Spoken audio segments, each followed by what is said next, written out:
Bienvenue à Nanterre Université. Donc vous ne profitez pas de ce Jean-Louis Campus ensoleillé et avec ces moutons qui bagnaudent, hein, c'est bien dommage. Et nous aurions évidemment tous préféré nous retrouver sur un mode présentiel. Cela n'empêche pas évidemment de poursuivre notre réflexion qui est, dans le cadre de ce colloque, une réflexion de plus long terme. Elle s'inscrit dans un projet de 3 années qu'on appelle ILA, ici, là-bas, ailleurs. Ce projet donc est un projet exploratoire qui réunit plusieurs universités et institutions, notamment Paris-Nanterre, Paris 8, les Archives nationales et l'Université de Bretagne Sud, Lorient. C'est un projet qui est financé sur une durée de 3 ans par UPL, l'Université Paris Lumière, et qui a pris le pari de nous accompagner dans cette réflexion qui est d'abord, il faut le préciser, une exploration, un projet exploratoire. En effet,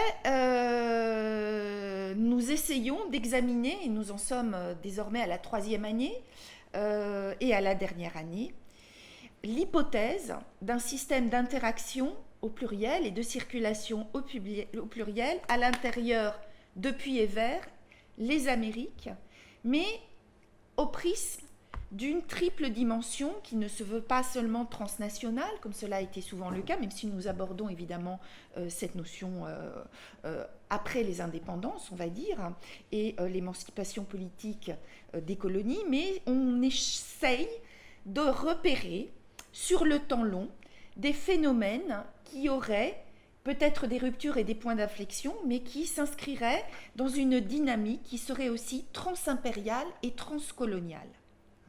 Le choix de cette durée longue du XVIe au XXIe siècle est donc un axe particulier à cette réflexion. Nous voudrions donc aussi, sur ce temps long, problématiser les phénomènes de mobilité à la lumière de 2 approches qui ont été peu explorées jusqu'à aujourd'hui, qui nous semblent toutefois complémentaires. Il s'agit du life course, notion de sociologie que nous avons explorée dans un premier temps en novembre 2019 dans un colloque d'étape. Et aujourd'hui, nous penchons sur cette notion de l'homme marginal, marginal man, donc nous traduisons littéralement de l'anglais, autre notion issue de la sociologie, mais qui nous semble, et c'est ce que je vais essayer dans un premier temps de montrer, particulièrement fructueuse dans l'appréhension des phénomènes de mobilité et dans une appréhension finalement qui semble pouvoir être cernée depuis la subjectivité ou même les subjectivités, les expériences vécues par les migrants, colons et personnes en situation de mobilité. Donc, après cette brève présentation des spécificités de notre réflexion, en termes de projet collectif, nous voudrions nous présenter. Il y a à distance, et il nous rejoindra en présentiel cet après-midi, Bertrand Van Ruymbeck, qui vient donc de l'Université de Paris 8. Il y a présente parmi nous en distanciel Marie-Christine Michaud de l'Université Bretagne Sud, qui nous parle de Lorient. Nous-mêmes, ici à Nanterre, nous sommes également partie prenante dans ce projet avec les Archives nationales, notamment la personne de Pascal Rivial, qui se connectera plus tard. Voilà, donc c'est véritablement une aventure collective qui touche quelque peu à son terme, d'une certaine façon, avec ce colloque. Nous avons un projet de publication. Nous vous tiendrons bien sûr informés de la sortie de l'ouvrage collectif qui est issu de cette réflexion. Et nous allons à partir de cette première étape de ILA 1, penser évidemment à des prolongements sous la forme d'un ILA 2 qui commencerait donc à l'issue de cette année universitaire. Je vais sans plus tarder laisser la parole à Marie-Christine Michaud de l'Université de Bretagne Sud qui saura beaucoup mieux que moi vous saluer en anglais. Merci Emmanuel. So thank you Emmanuel. Good morning everybody, and let's say that we're very happy to see you and to welcome you in Paris, even if many of you are abroad, I mean from the United States, from Spain, from Canada, from Italy, and so we're very happy to welcome you to Paris, even if it's through the video system and if it's not easy to communicate. So obviously you know that this conference has been postponed, okay, because it should have been held last November. So it is quite an adventure to organize such a conference, obviously, but we're very excited about it. Pleased to welcome you here. So today and tomorrow, several papers will be delivered in French and in English, and we hope that we shall be able to discuss and share ideas and the results of our research. So thank you for being here, even if you're far away, okay? And so now I'm going to explain the second movement, if I may say so, of our project about transnationalism in the Americas. And I'm going to do it in French, okay? Donc, comme Emmanuel vous l'a expliqué, il y a eu une première phase du projet qui a apporté des éclairages théoriques, épistémologiques sur la notion de transnationalisme. Et donc, ces éclairages ont apporté un cadre théorique à notre réflexion.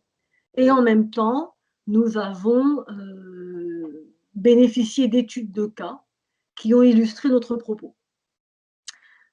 Comme Emmanuel vous l'a aussi indiqué, nous travaillons sur une période très longue, du XVIe au XXIe siècle, et sur l'ensemble des Amériques. Alors, vous allez dire que c'est vraiment très long. Oui, et c'est fait à dessein, puisque ce choix nous permet d'expertiser l'évolution de ces mouvements transnationaux, transimpériaux, transcoloniaux, et leur impact donc sur les sociétés concernées. Alors, à partir du mois de mai, puisque c'est au mois de mai qu'aura lieu la prochaine manifestation scientifique de ILA, à partir du mois de mai, il y aura donc, ce sera le début de la deuxième phase, donc ILA 2. Et cette journée d'études aura lieu à Lorient. Et il s'agira alors, dans ILA 2, d'expertiser l'expérience individuelle des acteurs du transnationalisme tout au long de cette période, donc du XVIe au XXIe siècle, tout en portant la focale sur la dimension subjective du transnationalisme. Nous voulons analyser le regard des colons, des transmigrants eux-mêmes, sur leur expérience. Comment est-ce que ces hommes et ces femmes ont-ils vécu leurs propres mouvements transnationaux, transimpériaux, transcoloniaux? Alors, au cours des recherches qui ont été menées dans le cadre de ILA 1, nous nous sommes aperçus que la dimension individuelle était non seulement essentielle pour comprendre le mouvement transnationaux, mais également que l'agentivité des colons et des transmigrants avait eu un impact significatif sur les sociétés de départ et aussi d'arrivée. Et que l'affect, c'est-à-dire les émotions, les sentiments, conditionnaient les relations des individus aux autres, j'entends par là les populations locales, et aussi la société d'adoption de façon générale. Donc les activités et les réactions, les sentiments des transmigrants ont contribué à l'émergence des nations américaines Et c'est bien en fait ces relations entre les nations américaines et les transmigrants qui donnent au continent américain l'une de ses spécificités. Alors les processus d'adaptation, d'intégration, d'assimilation dépendent des sentiments des migrants et le transnationalisme vient nuancer, modifier, voire construire la relation que les individus donc, ont aux autres et à l'environnement au milieu. Ainsi, ILA2 va se pencher sur le côté subjectif du transnationalisme, vous l'aurez compris. Comment les transmigrants ressentent leur situation face aux autres?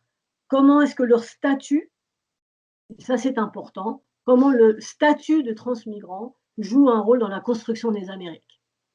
Et comment donc cela peut influencer, j'ai envie de dire, les autres sociétés, c'est-à-dire les sociétés non américaines, d'où viennent certains transmigrants ou alors où vont certains autres transmigrants.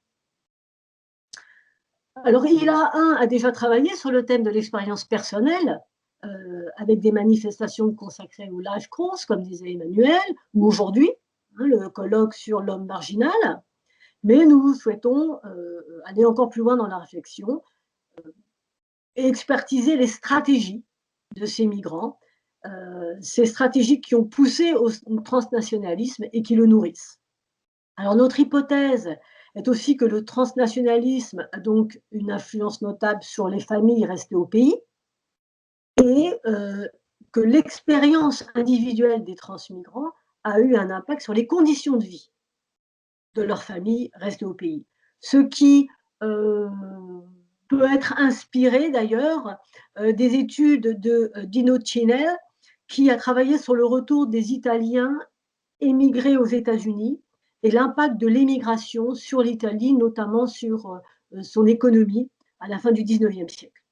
Je prends cet exemple parce que dans le projet, nous sommes plusieurs à travailler sur les Italiens et l'Amérique du Nord.